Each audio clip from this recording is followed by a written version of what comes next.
from lane 2, furthest from the camera. Penn, lane 2. Princeton, lane 3. Columbia, lane 4.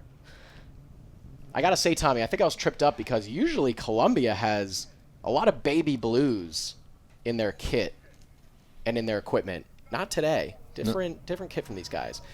And we have a start in the men's second Varsity 8 race.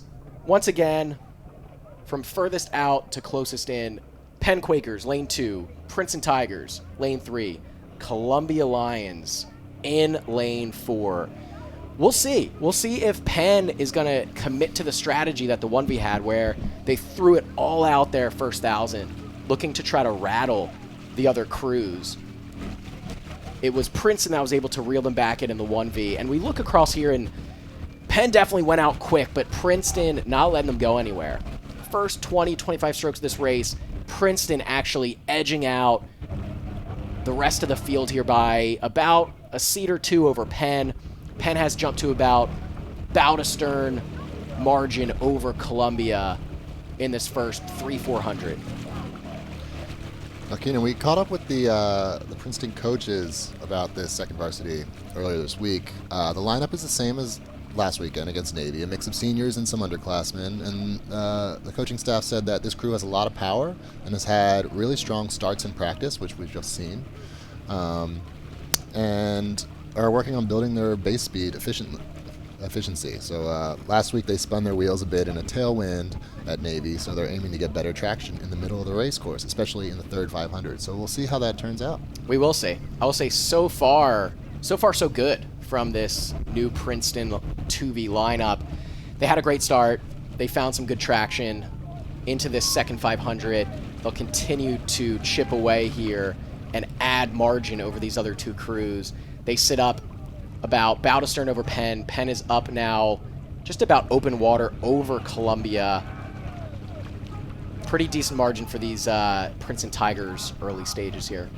And this Quaker second varsity has a good mix of seniors, juniors, sophomores, and a freshman in the lineup. And two of the members of this crew were also in the Champ 4 at the head of the Charles this past year that finished second to Princeton's Champ 4. Oh, wow. Okay. So we know that personnel-wise, these boats across the board, at least from Princeton to Penn, these guys are competitors. They've been competing year in, year out. Every season they're lining up against each other. So they know each other pretty well. I think that's just what you get from, inter-league rivals like Penn and Princeton here. Oh, did you have a lot of friends from other schools when you were in college, Keenan?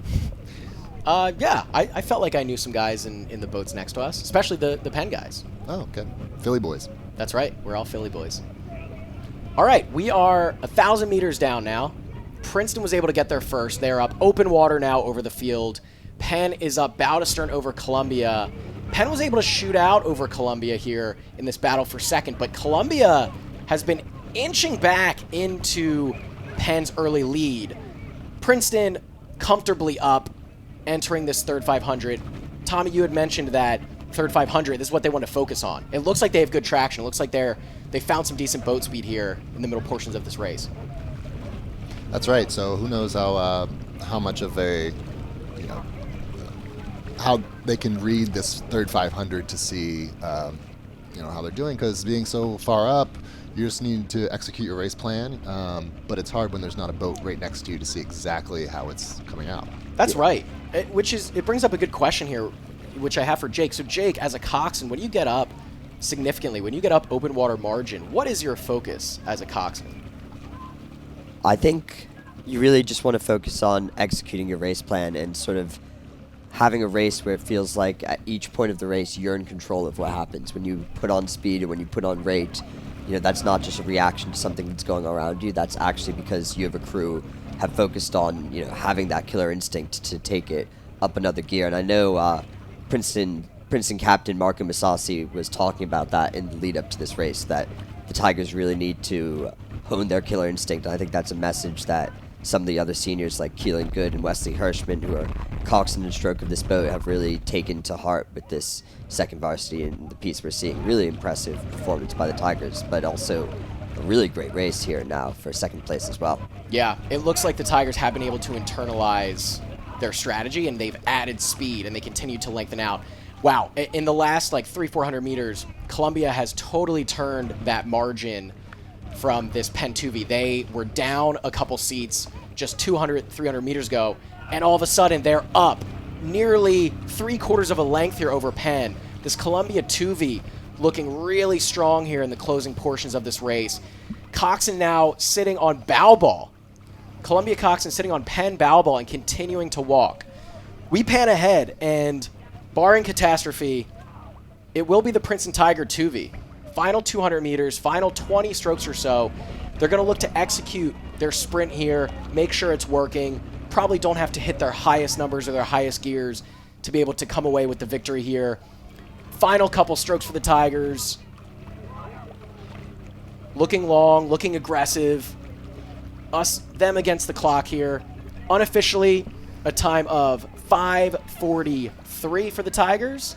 And we pan back, and Columbia. Wow. Totally changed the tide here. Columbia Lions, second place. They're through unofficially in time of 5:55. The Penn Quakers, they're through unofficially time of 6 minutes, back by, a full 3-4 seconds, a full boat length or so.